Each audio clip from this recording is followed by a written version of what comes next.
Hello, everyone, and welcome to another episode of Healing Conversations. My name is Einav Avni. I'm an energy healer and empowerment coach. I mostly work with people suffering from chronic pain and chronic illnesses. And the aim of this podcast, Healing Conversations for Anything Chronic, is to bring some new ideas, hope, and information of alternative methods to people who need to hear it most. With me today, Celeste, the Empress of Trade Marks. Celeste, hello, so lovely to have you here. Hi, and I'm so honored to be here. It's really good to be here. Thank you. Thank you for being here. And let's get started and tell us a little bit about you. So where should I start? There's so much about me. So as a child, I did not like school. That's probably the first place to start, and I did not like homework. I would much rather be outside and play, with my friends and stuff. And that wasn't an option. So I did have to go to school and I did have to learn certain things. And when I had actually realized that I wanted to do something with law. But then I managed to get myself to think that I wasn't intelligent enough to do that. So I fought that tooth and nail, so to speak. And then when I got to my 30s, I was like, hang on, I keep asking my older brother these questions of a legal nature. And he had his arm twisted around to study the law, which I hadn't. Nobody was expecting anything of me, oddly enough. I'm number two in a pool of three children. And we have the exact same parents. And my mother had these suggestions that she wanted me to study this and she wanted me to study that. And I did a year of this and I did a year of that. And none of it really fit. So as I said, when I got to 30, I was like, okay, I have to do something about this. And so I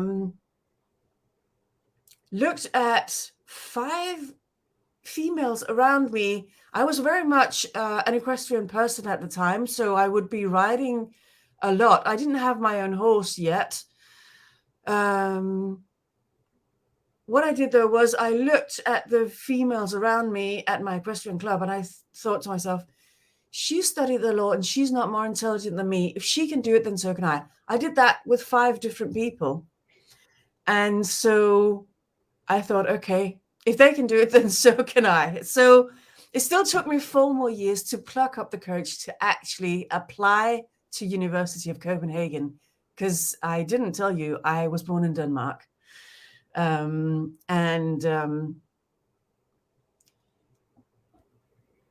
got help to apply to university. Unfortunately, I had done so many things that in the Danish system all added up in my favor, because in Denmark there is this system of kvote 1 and kvote 2, and the kvote 1 ones 1 and 2. So the ones that are kvote 1, they just go directly like through the normal educational system. And I hadn't done that. I had lived abroad and I had gone to the European Film College and da da da da da. All of these things, though, counted in my favor, which was my luck, because my grades weren't that great. Actually, they were horrendous, because I was just not very good at sitting exams. So I got a letter back when I was 34. I got a letter back from the university saying that I'd been admitted for the next year. So yay! I could then go away and tell my family, because I hadn't told a single soul, because I was convinced that they would say to me, "You're barking mad." That was what I thought they would say to me. They didn't. My father was over the moon, and so was my mother. And I was like, oh my goodness, maybe I should have done this earlier. And there's a reason why, obviously, because all is divine timing. And if I had done it earlier, I think I would have broken my neck trying to get through it.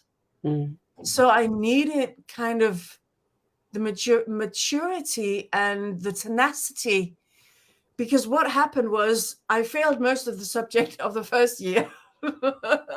So I clamped my teeth together and I was like, okay, I'm doing this, I'm doing it, you know?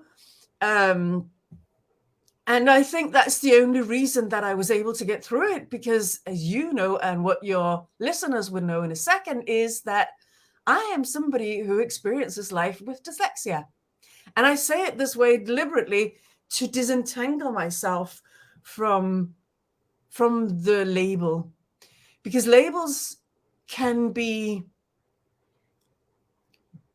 good in some ways and they can hinder in other ways. And as you know, because I've told you, I want to help empower people to kind of disentangle themselves from what the label can do. And some people say that I may even have ADHD. I don't know, and I don't care. I don't need another label. Mm. I am who I am. And if I have ADHD, fine. You know, I don't know if I do. What I did though, also after I had finished studying the law, was I wrote a book. And yes, I wrote it myself, you know. Mm-hmm. And it is possible, you know, and people have so many times asked, I mean, again and again, they've asked me, how did you write a book? As if there is a magic pill or a magic wand or a magic bullet that can help you. No, you have to sit yourself down on your bum and then you have to write. Or nowadays, you can just dictate into your phone, or you can have somebody else write. You know, you can speak and have somebody else write it. You know, there's a program like Otter that can transcribe while you speak, which is so brilliant. I mean, I didn't know any of that when I wrote my book. I just sat myself down and did it. And from A to Z, I wrote it. And I had other people help me edit it, of course. You know, my favorite professor from University of Copenhagen, he edited the legal content, and he also wrote the foreword to the book. So, you know, that was like a validation of me. So, yeah, I bet you have a lot of questions for me. I do actually. And so I guess the first one, because listening to what you're saying, is that, here you were wanting to do something, but just feeling not good enough and not Yeah, intelligent enough, and really yeah, holding yourself back because of this, what you felt was just negative views of yourself. yeah. So, Comparisonitis. and when you understood that actually there is more to all of that, with the dyslexia, that you finally were told that you have that, how did that make you feel to actually understand that it's probably nothing to do with how good or bad you are or how intelligent you are, but there was actually A another. condition. Yeah, Yeah. yeah. And um, it was a little bit of a light bulb moment, because also what I didn't say to you before is that when I sat my various exams at University of Copenhagen, we were allowed to bring our laptops with us, and so it felt like the other people, when we were like given the signal to start, it felt like within seconds the others would start typing, and I still sat there reading. And it makes sense now, because when it comes to legal content, sorry, I just need that extra time to read and understand what I'm reading. It's not that I'm stupid, it's just that I need that extra time, and I need the extra preparation. English is my fourth language, just so you know. Um, so sometimes my tongue plays up. I do apologize for that. So I need the extra time, and I need to allow myself to take that time to read and understand. Of course, I didn't know at the time. So at university, I couldn't say to people, look, I experienced dyslexia, so can I please have more time to prepare? Too bad. I have my master's degree in law now, which I'm really proud of, by the way. And I've written that book, which I'm also really proud of. So it's about allowing oneself to acknowledge, okay, there is something that makes life a little bit more tricky for me. However, the important thing is to not be stopped by it. And I remember so clearly my little brother, he was like, "You're not going to let it stop you though, are you?" And I was like, because maybe I was going to let it stop me for a minute, if I'm honest.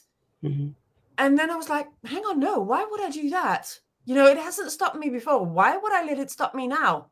That would be stupid, I feel, So that's sort of that conclusion there. I'm somebody who experiences dyslexia. I'm not going to let it stop me because it hasn't stopped me before. So what? I mean, I speak 6 languages and I do that with dyslexia in all 6 of them. Yes, there are only 4 of them that I speak fluently. And I love languages, so can't help it. And it's very interesting, actually, because, of course, nowadays, at least this is my experience when when my daughters went to school, is that the idea of dyslexia, of course, parents are immediately thinking about that as soon as their children, as soon as they feel that their children's a little bit behind or a little bit struggling more than what they feel is the norm, they immediately want to go and have a dyslexia, diagnosis. Yeah. And so, but obviously, when you were younger, you didn't have that, and nobody even considered it at the time, which is interesting, isn't it? Yeah, I think that was also a similar experience for my own brother, my older brother. That yeah, I think at that time, I'm not saying that you're very old. I'm just saying that at that time, there was not the same awareness. But how was, I mean, other than going to university and the difficulty that you're describing, and of course university is really hard for anyone, especially low, especially I guess this area that you went into. um so what was the experience of going to school with other kids that maybe didn't have that? What was that like? Well, because I didn't know that I am experiencing dyslexia, I just, I taught myself to recognize how words are spelled. I mean, and I don't know when that happened exactly. However, when I write stuff now and I have, spell check, I can recognize the correct spelling of the word. Doesn't mean I can spell it. I can't spell Switzerland in Danish to save my life. I can't spell the word necessary in English. I have taught myself how to spell it because, to myself, I say necessary, which is weird, but I have it, for me, that's just how it works inside my brain. And when I read stuff, I say the words inside my brain. And I'm really weird because I love reading. And you think a dyslexic person who likes reading, what? That's not normal. I've always loved reading since my maternal grandmother, she would read Hans Christian Andersen for me. I love Hans Christian Andersen, honestly, really. And I think the whole thing of having somebody read these stories to me, and then that kindled my own desire to read. And I didn't know that I wasn't supposed to. I didn't know that I had. And at the time, let me share something else that was really, really interesting. I would read the Gothic typeface. Are you familiar with that? How I they have an work? idea. Yes. I don't know how I did that, but I learned to recognize the different letters.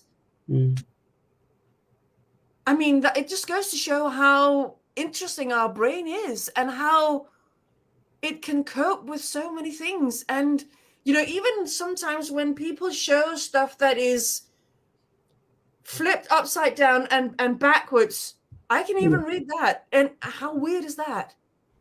But That I is think beyond weird, if you ask me, honestly. but I think what you're really sharing with us is how, you know how labels really can limit us. And Yeah. when we say, actually, if I have this, then maybe I can't do this, or I shouldn't do that, and I'll just basically not even go there. And here you are without having this diagnosis, for I all was this. 41 when I was given the diagnosis, Yeah, 41. yeah. And Because what? that was when I stopped. So I spent 7 years studying the law. Because in Denmark, normally you spend 5 years. I flunked the first year, as I told you. And then when I got to my master's degree, I decided to spread the subjects out a bit and give myself a bit more breathing space, basically speaking. So I spent 7 years, and in Denmark, from day one, you study the law. You do not do like in America, where you do a general bachelor's degree. In Denmark, it's law from day one. Mm-hmm. Right. And so you could say that I have spent 7 years studying the law so that you don't have to. Right. And I wonder, how do you feel now that you know that you have dyslexia, or that you are experiencing dyslexia, how is that benefiting, how is it helping your clients, and how you are dealing with law and trademarks and all of that? It means I have this gift whereby I can very, very swiftly discern whether what you've come to me with is registrable or irregistrable. And irregistrable is a word I made up just because I can. I'm a very creative person. This actually is people can't see the entire thing, but this is my own trademark, and I created that from scratch. And I have a second trademark that I also sorry, that I also created from scratch. Um, and I remember one of my co-students at the time, he said to me that he used to be somebody really, really creative, but the creativity has kind of been knocked out or beaten out of him. And I'm like, wow, nobody can beat it out of me. I am creative. It's part of who I am, you know? My mother was a ceramic artist, and her creativity is something I have more or less inherited. And actually, just before she passed away, she shared that she was also somebody experiencing dyslexia. So, Oh, and it's really? not the end of the world. It really, really isn't. It's just about thinking, okay, what can I do? What is my superpower? What can I do differently?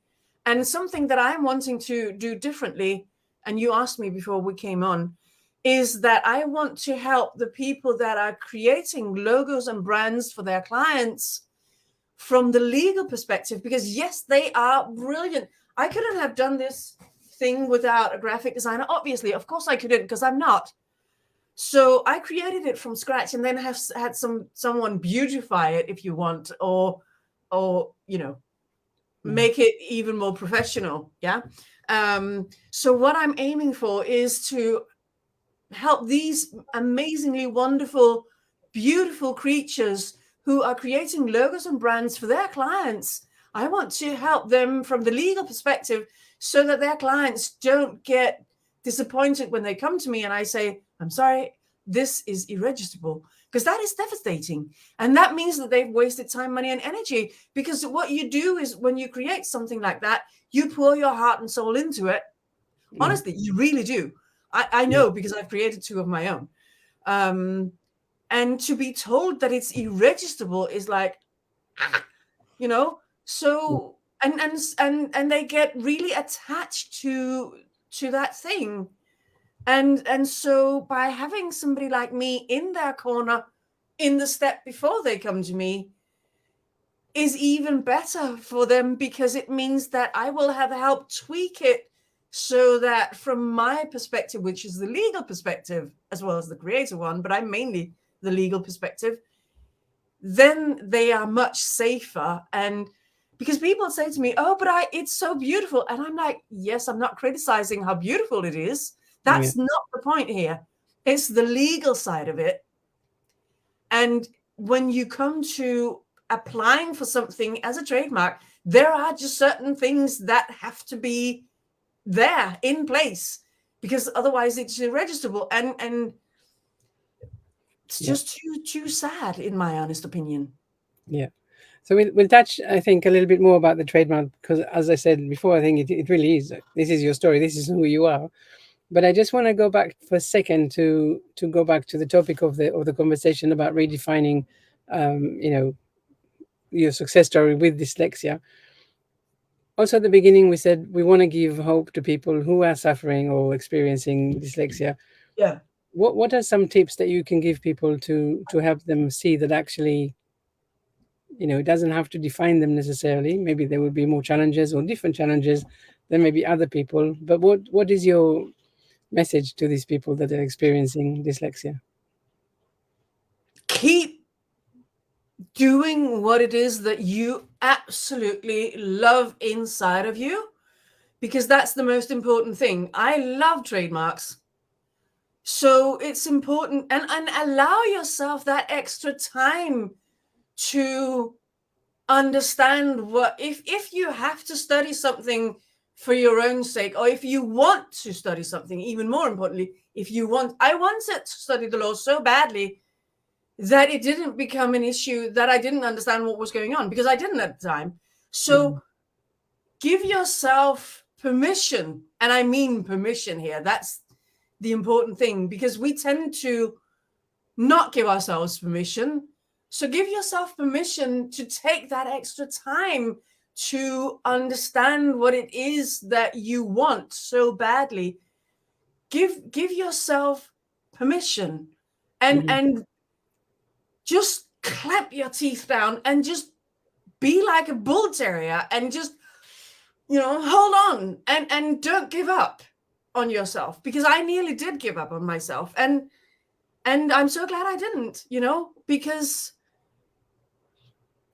and also there were actually people around me at the time who were convinced that I wouldn't go through and I wouldn't finish my master's degree in law, and they're no longer my friends, and there's a reason for that.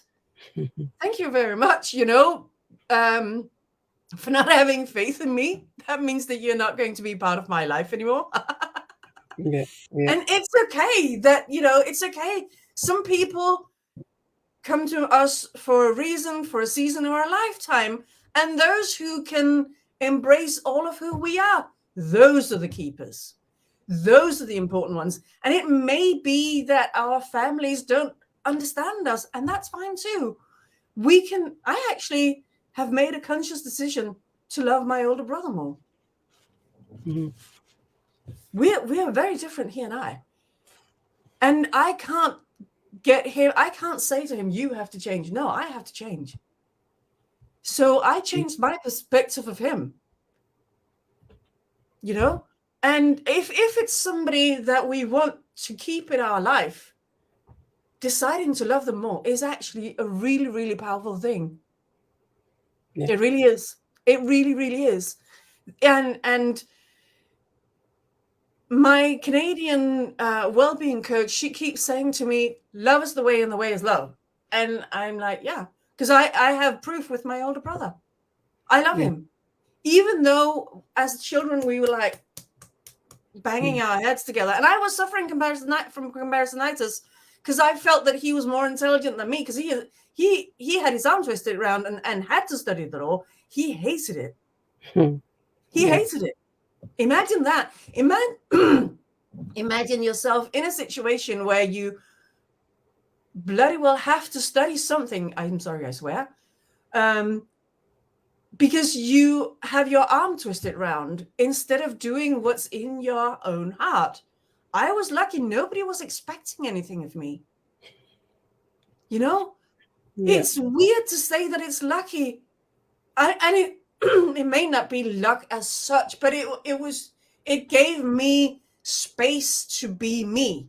yeah, yeah, It absolutely, gave absolutely, me, yeah, it gave me yeah, space to be me. yeah.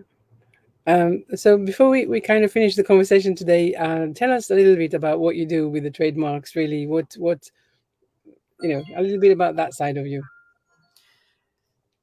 Shit. Um, yeah, I'm going to have to call them back. So I have trademark registration packages. I also have as I mentioned before, this course, which I call The Secrets of Logo and Brand Design. And my second trademark is that I registered is the Unique Branded Blueprint. And this is aimed at, as I mentioned before, the people who are creating logos and brands for other people. Mm-hmm.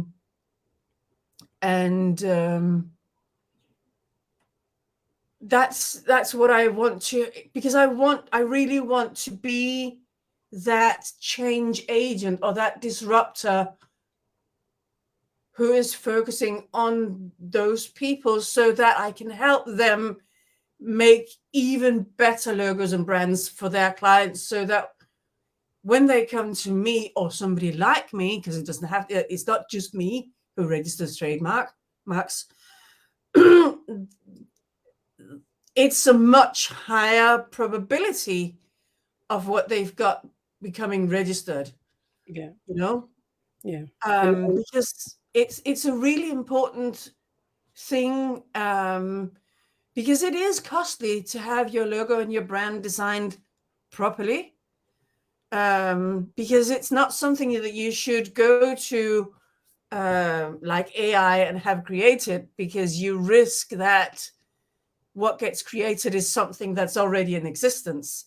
So it has to be a human being that does it with you.